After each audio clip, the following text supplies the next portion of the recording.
And the phone says we are live. Yep.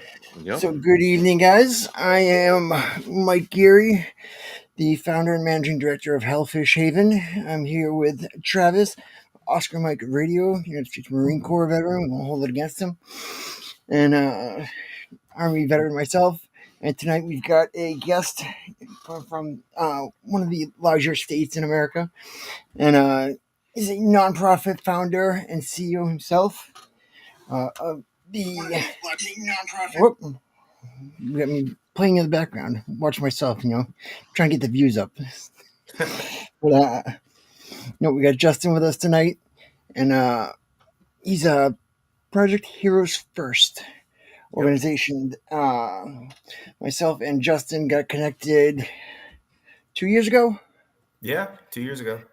2 years ago, and I helped him, with a lot of the bylaw writing and the tedious stuff that happens when you create a nonprofit, and it really does, you just feel like you're doing paperwork for days and days. So I had talked to one of my buddies, Corey, and he had mentioned that his friend was starting a veterans nonprofit, and I said I just went through the whole process myself of having to write all this stuff.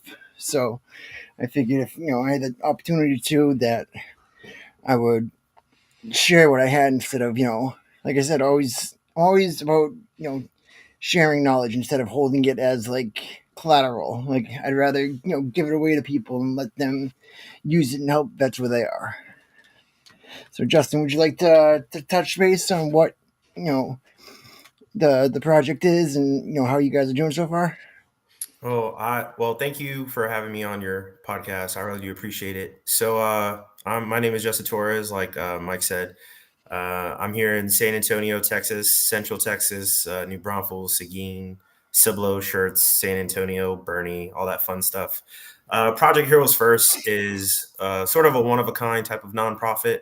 So, as you know, veterans go through a lot of injuries, a lot of life changing injuries, whether it's crushed disc or bilateral amputees, or just people just have mental health issues or problems, and they just can't do global gyms or big gyms. So mine is more of a one-on-one focus between me and that individual if they want to get back in shape or get moving. Like we go over their injuries, we go over what they need, what their goals are, and it's more interpersonal. It's not just a business deal. It's an actual like, hey, like I want you to get better. Back in the uniform, we were in our prime, we were hungry for it, and as soon as we get out, we lose that purpose, we lose that hunger, and we just don't know how to adjust to the civilian life. Sure.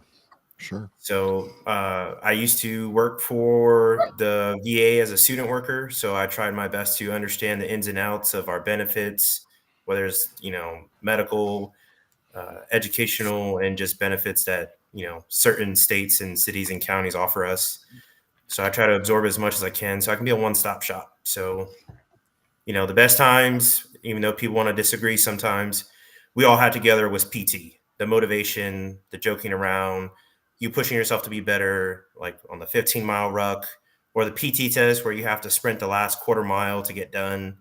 And that's the type of thing I want to bring back, but more in an adaptive way. So we cater to your injuries.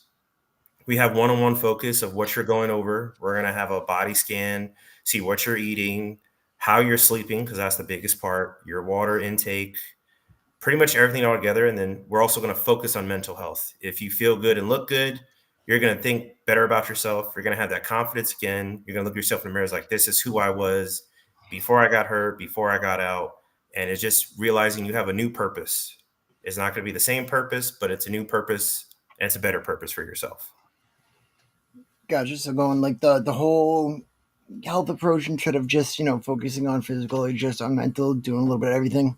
A little bit of everything, because I know once it all comes together, it's helpful. Physical helps mental, mental helps physical, and then we have so many benefits out there that a lot of veterans are not aware of. So it's more of like, hey, like, did you know that you can go to school under this chapter of the VA education and they literally, take care of everything. Like, you can get to your dream, you can start your own business. There's so many resources out there, and it feels like veterans are just lost in the dark when they transition, or they just lose motivation. I know Jeremy's checking in saying, so many chiefs lacking direction. And it's very true. You want to be independent. You want to, face things on your own, but it's tough with the system, and it can be very overwhelming. And like you said, even like the program, like vocational rehab, VRNE, you could do a self employment track. You could do a going to school track. You go to starting a business. Like you could do an internship. Like there's so many different things you could do with that just one program. And Hmm. before, you used to have to take your GI Bill months and spend them on that program. And in the last year, they changed that, and now you can get those months back from the GI Bill. So now, if you use your GI Bill for Voc Rehab, you can simply call up your regional office, like for Massachusetts, it's up in Buffalo, and you just call up Buffalo and say, "Hey, I want my GI Bill months back," and they'll put them back Hmm. uh, into your folder, and you have that benefit back because they are two distinctly separate programs. Where Yeah. one's for vets, if your disabilities, I want to say 30% for Yeah, VRE. 30% and up, and like the higher you go, the more you're assisted with. So I started this and wanted to see where it goes. I have high hopes, expectations, goals, long term and short term. And at the end of the day, like, I want veterans to know exactly how they can be helped, how they can succeed outside of the uniform. Because, like, you lose everything overnight. Like, you lose the brotherhood, the family, you lose the purpose, you lose the drive. You like we're pushed to that level where, hey, you're here for this amazing reason, and then once you leave, it's like, okay, you're cut out from that amazing reason, and I tell people, you feel abandoned, like you're not who you are, but you could be better, you can do more. It's just a different road that leads to the same objective.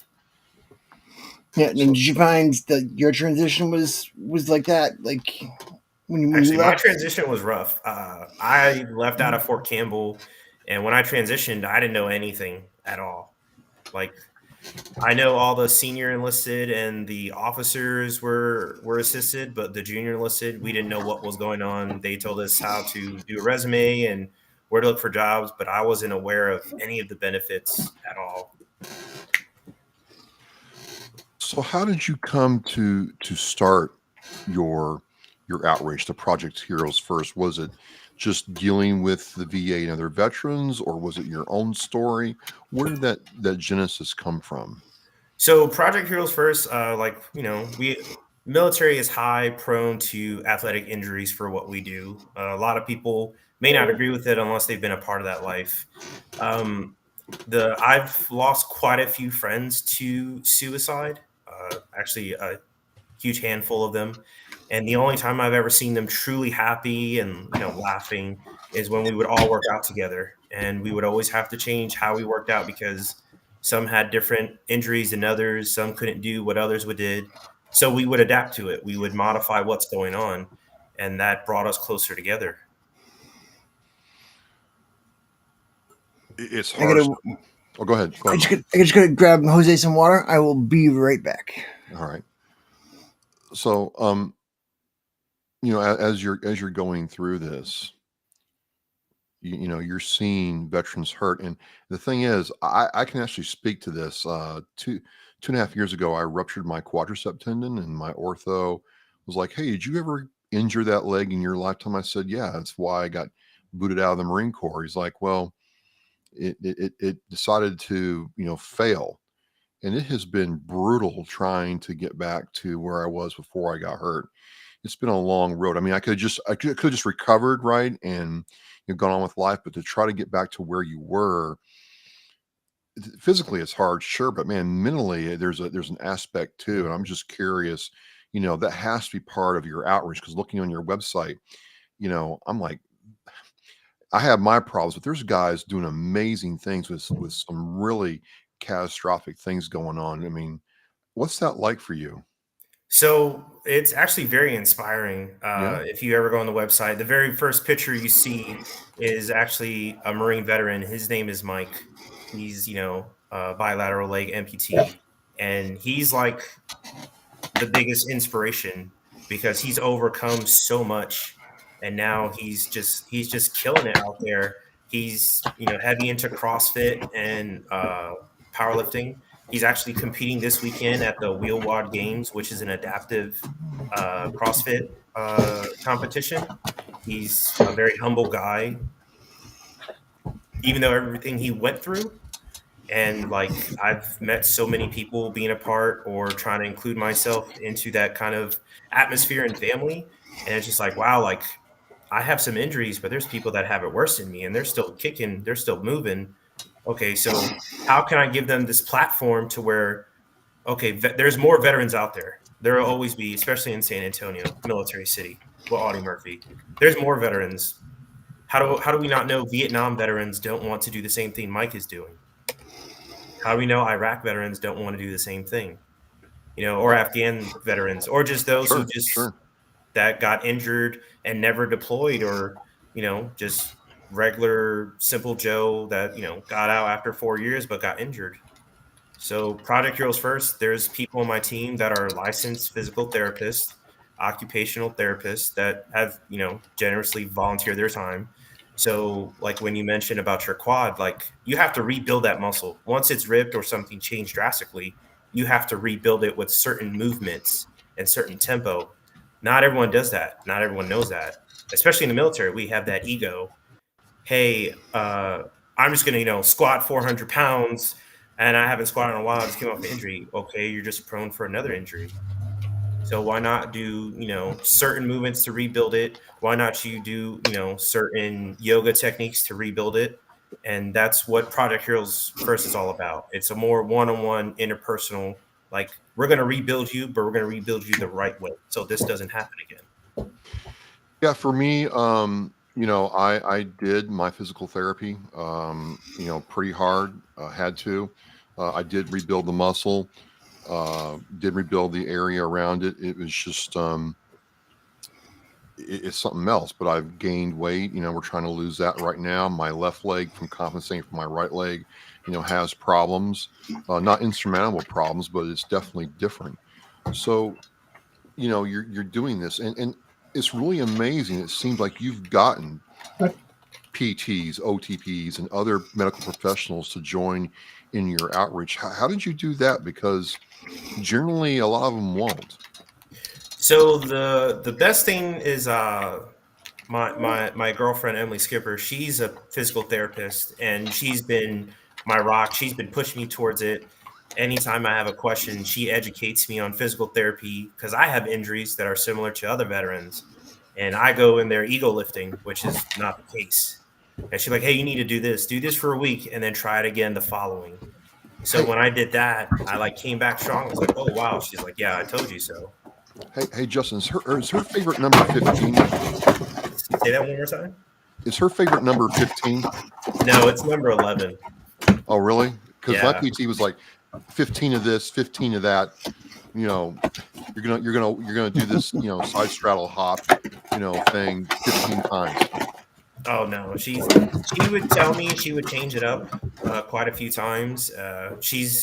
She's been like the biggest support of this. She sees my passion behind it, but I also know that I'm not educated enough to tell veterans, "Hey, this is what we need to do." And I don't want to be that person who leads veterans down astray. I feel like they've been led down astray for quite some time, or more than half their lives. Why would I want to add on just to push them back? Like my job is to help you because I know exactly how it feels not to be helped. Mhm. Yeah, yeah, absolutely. And a lot of people don't understand. A lot of people don't understand what it's like getting hurt like that, and having to deal with not being 100%. How long have you been doing this outreach? So actually, we're brand new. We're about maybe 2 months. But yeah, before that, I was trying to educate myself. I volunteered with Morgan's Wonderland, and they're doing an inclusive adaptive training similar to mine, but theirs is open up to everyone with any type of disability struggle. anything at all to get them functional and moving. And then mine is more focused on veterans, to rebuild veterans, to, if they want to compete, they have the chance to compete. Like the model I didn't create, I kind of just combined two models I've seen from other areas. Like the biggest one is Oscar Mike up in Chicago. Yep. Shout out to Noah and his team. Like they're building an adaptive facility for veterans. Like that's amazing. You don't have that here in San Antonio. Now, Justin, what was your MOS? So I was not a combat arms. I know Mr. Daniels was asking me that. I was actually support. I was an operations specialist. My number one guy I looked up to, he was field artillery. So he kind of like raised us similar to that, not as hardcore. I'm not going to claim like I'm so, amazing and badass like everyone else. I'll never do that. Uh, he taught me a lot. He taught me that drive, that hunger, the loyalty, the wisdom he passed down. Shout out to Sergeant Brown. He taught me everything. He's like my biggest motivator for this. The things he would do, he's gone through so many injuries on his deployment from field artillery, and he always did what we did. No matter the pain, he was always there. That's what you like to see, a leader that is involved and not just being like, yeah, you guys go do that. I'm gonna be back here at the barracks. He was always there with us. We were, Fort Campbell, Kentucky. It gets hot or it gets really cold during the winter, and he was always out there. He was a senior NCO. Wherever he went, we went, and vice versa. Pouring down rain, he was out there helping us. He was our leader, and he always led from the front. 2 months is just a blink of an eye, but it seems like you have a really good support around you. The year's winding down. What do you look to do in 2024, Justin? 2024, mostly just expand, try and tell and show veterans, hey, we're here. Hey, you have the opportunity to be a part of it. You have the opportunity to be a part of a one-stop shop physical fitness by any means, however you want to do it. You want to do yoga, that's fine. If you want to come to what I like to call a teammate sensing session, and you want to talk about what's going on with you personally or stuff you're dealing with from deployment or just in general, like veterans like to hold it in unless they talk to another veteran. Civilians won't really understand what we're going through. They can't relate to it. And then like I've noticed like veterans will notice I'm a veteran just because of, I guess, how I walk or how I dress. And they'll come up to me and they'll start telling me their life story. And I'll engage with them because I know exactly, or not exactly, but similar to what they've been through, especially when it comes to the injuries and, the low morale of you have to deal with the stuff that goes on. Gotcha. I guess with Texas, you guys have like a really like good system like online, like to connect you guys between the state and the different cities. Like, are you guys doing any online outreach, or are you guys strictly physical presence right now? So right now we're online outreach. I've been going mobile. There's times where I do online, like a veteran that I know that just became a part of the program will reach out to me, and then I'll reach out to someone that's more experienced. Like I'll be that bridge, and I'll get them what they need, whether it's excuse me, the education part. They ask stuff or about their benefits, or if they want to work out but they have to find a way. I will talk to one of the PTs, the OTs. I will send them videos from, actual sources, not just, YouTube of some influencer doing it. Like it'll be actual information, or I'll send them links to actual books on movement, mobility, what can help with pain. I know I'm not the best one with, dieting. We all like to splurge once in a while. There's nothing wrong with that. And then just like be there for them. One of the things that I've noticed about myself and other veterans who are banged up or just hurt is you get to a point where you're so used to living in discomfort and aches that the idea of trying to feel good again is just, why even bother? Do you ever find yourself in that mode, or is that just me and some people I know? No, I'm not gonna lie. I used to be like that all the time. Like especially when it gets cold, my whole body aches. You know, my doctor says I have arthritis in so many places, but then like I just remember my friends that that have been through worse than me, and they're still going. And I'm like, okay, then how can I slack off when someone who's had it worse is pushing it harder than me, and I have more resources? So what's really my excuse? Yeah, yeah.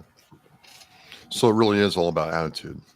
It's about attitude and it's about who you surround yourself with. Like, my like I tell everyone, my friend Mike, who's competing right now, he's huge inspiration. Like you can just look on his stories of social media, what he's doing, and you're like, wow, this he's killing it. What's stopping me? Yeah, it hurts. It's going to hurt, but you can overcome that. You just have to look up what to do and how to eat how to eat properly. Right. Well, diet is so key, right? hmm Diet is a huge thing, and I tell everyone that I've educated myself a lot on dieting, and like the more unprocessed and unhealthy food that you're addicted to, like it kills your morale. There's so many chemicals in there, and it inflames your body and makes you lazy. You end up getting a lower stomach or a pouch. And I'm like, you can make it your own way where it tastes just as good, but it fuels you. And then when I lost, the post military weight, like I started feeling happy. I was happy all the time. Like I would catch myself waking up with a smile, and I was always full of energy. I was always happy. I always wanted to work out. I was motivated for school. I was motivated to interact with anyone. Nice, nice. I just really like this aspect, Mike, where Justin's put together this thing where it's about action. We know there's a problem, we know there's issues, but you can take action with what you're doing, Justin. It's nice to see. I appreciate that. And it's good to like when like we first started talking about it. Like Justin was like he knew what he wanted. It wasn't like I explained like the thing that I saw was troubling in veteran nonprofits was there's too many out there that are directionless, that don't have a specific mission, they don't have a specific goal, and are just out there to help veterans. And they're collecting money, and then there's no project that they're going towards. There's no goal that they have. So that's one of the things that I stressed, and that I saw that he had, established from the get go was, he had the goal and he had the end state, ready to go and what he was looking for. And, if anybody's out there, looking to start a nonprofit, like it is a big challenge, but, as long as you have that mission and you have that, set of where you want to go, because you don't want to turn off donors, and you don't want to turn off somebody else from donating to a different organization, because if you collect money and then nothing happens and you're not showing the people what they're getting from their donations, then you turn them off from donating to you or another veterans organization again. So we just want to make sure that we're taking care of our community, and and living up to the promises that we make. Sure, sure. And you mentioned your girlfriend. I'm very curious about that because a lot of times, a veteran will start a nonprofit and it goes one of three ways. Either um, the spouse, husband or wife, wants nothing to do with it, or they just tolerate it. Like, okay, I'm going to go along and get along, or they roll up their sleeves and say, hey, you know what, this is my battle too. I'm going to come with you. What's it like having that support from your girlfriend to coach you along? It's awesome. I'm not gonna lie. There's a lot of like I said, I'm not knowledgeable on the human body and certain words and how to fixate on it. Both her grandpas are Vietnam vets, uh, so there's knowledge there. And then she has this passion for helping people that are hurt as well. Like she's super big into helping athletes. She loves helping athletes. What she does in San Antonio, she focuses for recovery on athletes from universities, high schools, people that make it to semi-pro and pro. Like she's passionate about it, and she can see my passion behind helping veterans. That's Okay, awesome. buddy. Well, the reason I mention that is a lot of times, civilians will ask me, hey, I want to help or be involved in your community, but I feel like I'm trespassing or something like that. And I'm like, well, if you didn't serve, you didn't serve. It doesn't mean you're not an American, and you can't, you can certainly take what you have and support us. And I think it's good for veterans to be open to that. And it's certainly nice to hear that, Justin. You got a good one there. Yeah, I appreciate that. I tell everyone, I know quite a few people that never served or don't have any connection to the military, and they see the passion when I speak about it. Like Yeah, it's personal for me. Like I've lost like I said before, I've lost friends, and the only time they were happy is when we all worked out together. Like that's the only time I would see them laugh so hard where we couldn't breathe or hear each other laugh because we were laughing so hard. And I feel like that's a huge thing, especially for male veterans, because our suicide rate is climbing every year. yeah, And like people talk about it, but I feel like people talk about it like it's a little secret or something, and that like it should be a national outcry of what's going on. And I always tell people, if you have no connection but you want to support, I assure you, veterans will be extremely thankful that you're actually caring for them, because a lot of veterans feel like no one cares for them, like they're alone in the world. sure, sure. And then the big thing too is like what I see in all these studies is that there's as men get older, some don't even have three friends to talk to. So Mhm. it's like it's so important to go out and get involved in these organizations and get involved with something physical and something that you can be a part of, to have that connection and have those outlets because you're just sitting at home all day and there's certain things you can talk to your significant other about versus when you need to vent and go and talk with your brothers and sisters in arms and just somebody that has been down the same road as you versus your significant other. So it's like it's good to have those outlets. Mhm.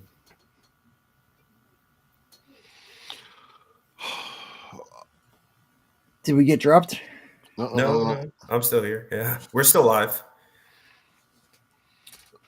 I guess the last couple of questions I have is you don't I'm operate gonna as vet. reset. Come back. No, no, we're fine. We're fine. Oh, I think he had a reset. Oh, okay, all right. Hey, we're live. Um, you just start off. You're a fledgling nonprofit, but is there any capacity or ability to work with your local VSO at the city, or county or state level in Texas? So that's actually like what I do probably, 90% while the sun is up. I go to VFW, VSOs, American Legions. I try to reach out. I make friends with as many people as I can, many, bridges to be built. I always try to tell people, hey, don't take me on my word, take me on what I'm going to show you, because actions speak louder than words. And I'm not here to lie to anyone. I'm not here to con anyone. I'm not here to get anyone hopes up. I'm just here to do the best I can. And I'm always looking for feedback. I'm always looking for ideas. I'm not going to shut anyone down because everyone has different perspectives and angles that I probably didn't see because I have so much on my plate. So I always tell someone, I'll send, when the website was first made, I send it to about maybe 40 people asking for feedback. Like, oh, what would you like here? What would pop to you? What would you want to see us put out there? Because at the end of the day, like, I'm trying to help veterans, but in order to help, like, for veterans to actually come seek help, I need their family to encourage them. So I always say, hey, like, if you want to work out with, your wife or husband, your partner, however, And on support, their yeah. journey, you're more than welcomed. Like, the more the better, the more support the better. So people know, especially veterans, you're not alone. Fantastic, fantastic. Well, I certainly look forward to getting to know you better, Justin, and supporting what you do. I think it's really unique, Mike. This there's this aspect of action, community, and openness that we could all learn from. And then you were just talking about the website, and the only thing I can say that I didn't see when I was going on it a little bit earlier was like a little like bio about yourself. Like you gotta whether you write it or you have somebody write it for you. Like let them know who you are and what you're doing. Because you've got the leadership there on the page. Just throw a little quick little blurb, and that way people Yeah. understand who you guys are and that you guys are vets doing this, and you guys are the experience that you guys have. Because it really does mean a lot when somebody goes to a page and they see that that veterans are running an organization and that veterans are in the leadership positions. Because it's it, to me, like that's one of the things that I see at an organization. I'm like, and it gets me more interested in working with them. Okay. See, I appreciate that. I just didn't want to be that type of person who like boasts about myself on a page that's for others. You know what I mean? And like No. that's always been my big thing. Like people will say or try to say like, "Oh, like you're just boasting." I don't think I'm better than anyone at all in any capacity. I think I'm better than me, and that's all that really matters. And if I have to be the bridge to give people unlimited opportunities to better themselves, then that's my goal. That's my purpose in life, and I'm pretty happy with it. Well, I've heard that before. You're not the first person to tell me that, and you know, I told the person, I said, look, if somebody trying to run a nonprofit is trying to do it for boasting or attention, you're in the wrong. There are easier ways to get attention than to start, run, and manage a nonprofit day to day. So, don't worry about that. But to Mike's point, it's just a way for people to get to know you, put a name with a face. You don't have to be like, hey, I was part of, SEAL team, whatever, or, the captain's mate on the Eisenhower. You just got to say, hey, I served in my country. I did this. And now I'm doing what I'm doing now. Please join me. And it'll come across authentic. Yeah, that's what I hope. That's my plan. Sure. Because it definitely does, like a lot of these people that get them in trouble is they want to go out there and be like, oh, I won the global war on terror myself, and I was shooting people off bridges with my 9mm, and it's like, dude, like you had people that were with you on that deployment. Like we saw you every day. All you did was grab snacks from the chow hall. Like, No, like you don't have to I embellish. You still served. You did your job. There's no need to come up with these crazy stories. I mean, there's people that have been in like very simple support jobs that have been caught in a situation like that. Like deployment is unpredictable, no matter what job you are. You can be a cook before you know it. You're defending, the defect from people. Like that's why I always tell people, like if you have a story and you believe that story is true, that's good for you, man. Like I don't care. At the end of the day, there's someone better than us. There's someone that's done more than us. So like a lot of people always ask me like, "Oh, why don't you have military stickers on your car?" Why? Why do I need military stickers on my car to show that I was a veteran? Like I don't need to tell people like, "Oh, I'm a veteran, come worship me." That's not the case. I always say, "Hey, like there's veterans that are hurting and they need help. We need to pay attention to this." See, us Marines just can't. We can't do that, Justin. And we're just. Oh, I know. You have to have at least 3 EGAs in your car at all times. Yeah, one of my good friends, he's a Marine right now, and he has the your guys' logo on his entire back, and I'm like, I'm glad we all know that you're a Marine. Thank you. That's pretty motivating right there. Oh yeah, he's the most humble, stoic person I ever met. He's always a joy to be around. He's always happy to talk to you. He's a Marine. I think he's a gunny right now. He just got promoted. Shout out to my boy Gio. Yeah, he's awesome. Fantastic. And then we were talking about chow halls for a second. When I was in Iraq in 2004, 2005, we got a soft serve ice cream machine in the chow hall. It was there for not 2 days, and a mortar round came in and took it out. And it was the saddest day on the fob. Like, everybody was like, so excited about the soft serve ice cream machine. This thing comes in, we have it for a day and a half, and literally the mortar round comes in, hits it, and they never replaced it. And it was just like, damn you. Well, talk about psyops. Well, Mhm. the funniest thing was, uh, I was in RC East JBAD, and we had a soft ice cream. And I remember telling my platoon sergeant Brown, I was like, "I want ice cream," and he's like, "You better not." He's like, "This is deployment where you get in shape because you're going to be looked at, to get promoted." So every time I'd walk to it, he would just magically appear like Batman, and he was like out of nowhere, like I would feel someone staring at me, and I would go around, and he just like this. And like, so imagine having ice cream and you not touching it for 6 to 7 months. I was just like, man, I really wanted ice cream the whole time. So people don't understand how big Texas actually is up here. The reason I say that, Justin, is I joined the Marine Corps out of Shreveport, Louisiana. So I spent a lot of time in Texas. I understand that you can drive literally 1,100 miles from east to west with miles left over, right? Mhm. But people don't understand that Dallas, Houston, San Antonio are three very different places. What's San Antonio like compared to like a Houston or a Dallas? I tell everyone, Dallas and Houston are just, I don't know. To me, when I moved to San Antonio, like I've seen more veterans walk around than I've seen civilians most of the time. Like it's when they say it's military city, it's military city. I think we have the most bases in just this city alone. So when I went to Dallas, it's like, I don't know, it felt like I was on leave and there was nothing but civilians around me. Yeah. I've never been to Houston, so I can't really say much about Houston. But Dallas is like, oh, I'm on leave. I can pretend to be a civilian. When I get to San Antonio, it's like, okay, it's nothing but veterans. Like I know, certain jokes and, certain way to talk to other, brothers and sisters in arms. So I don't know. It's a different feeling. When they say military city, that's exactly how it feels like all the time. Well, what about the stupid mofo who, peed on the Alamo a couple of years ago? I mean, I still remember that. I'm like, is he Yeah. trying to go to get hurt? I'm surprised he got out of town alive. There's just San Antonio is a very interesting place. Yeah.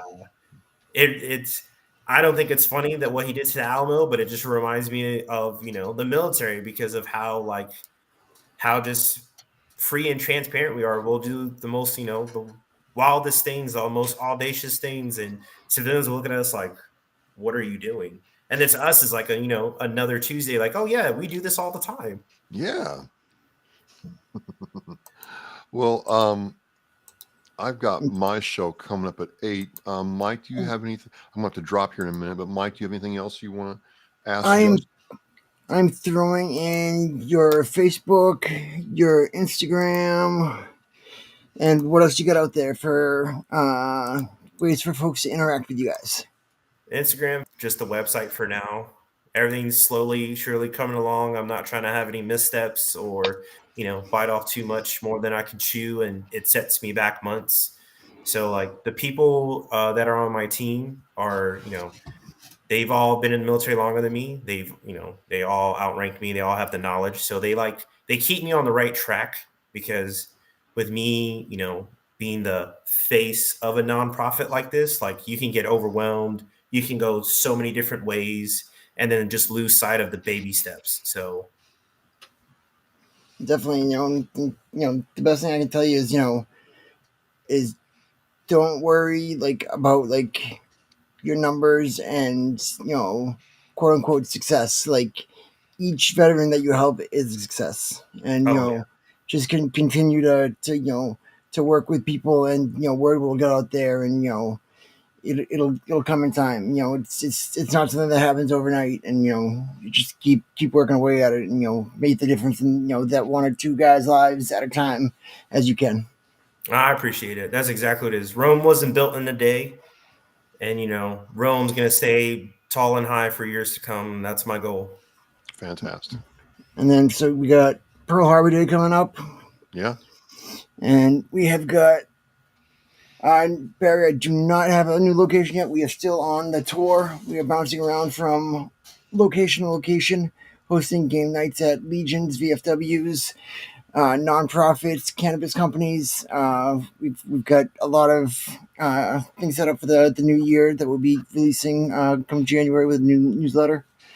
Uh, we were in a building, in an office building, and it was really awkward. Like everybody else in the building was either medical or admin, and like we're there trying to have like game functions and like Fun. at a computer lab for guys, and like they like the whole complex was basically shut down at 5, and then there we are at like 8 o'clock, having guys playing video games, and security's like, go home.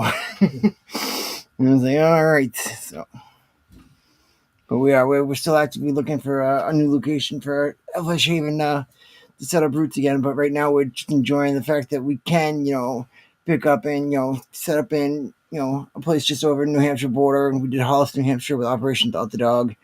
And like we're looking at Chelmsford, Lowell, do a few up there, and come back down North Attleboro, looking for a December one down there.